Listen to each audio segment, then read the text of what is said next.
علاقة أنغام بأصالة بقت عبارة عن شعار مع عداوة إلا بعد صداقة. أيوة مع عداوة، هي المفروض محبة إلا بعد عداوة، لكن مع الاتنين دول بقى مع عداوة إلا بعد صداقة. مع إن أصالة وأنغام كانوا أصدقاء زمان بشكل كبير جدا وكانوا بيحبوا بعض قوي، إلا إن الصداقة ديت انتهت مع جواز أنغام من الموزع أحمد إبراهيم، وده بسبب إن أصالة كانت أيامها متجوزة طارق العريان، وبعدها اتطلقت أصالة من طارق العريان، وكانت قبلها أنغام اتطلقت من أحمد إبراهيم، ورجعوا الاتنين تاني صحاب وقرايب وزي السمنة على العسل.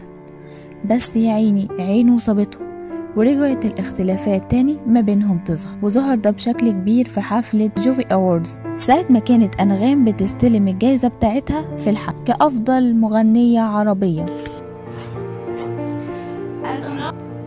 وفضلت تتكلم كتير، ومن ضمن كلامها ان ابو ناصر كان المفروض ان هو اللي يسلم لها الجايزة ويكرمها لسبب مكانتها كأفضل مغنية في الوطن العربي. منتظر ابو ناصر يسلمها، قام بنفسه سلم الجوائز لناس تانية قبلها. طب ليه ما قامش وسلم لها الجايزة؟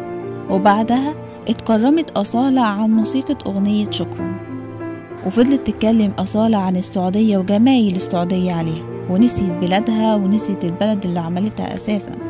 والجمهور هاجم أنغام بعد الحفلة بسبب إن هي حطت الممثلة والممثل اللي قدم لها الجايزة في موقف محرج جدا، لأنها أهانتهم بشكل غير مباشر لما اتكلمت إن هي كانت عايزة أبو ناصر هو اللي يسلم لها الجايزة.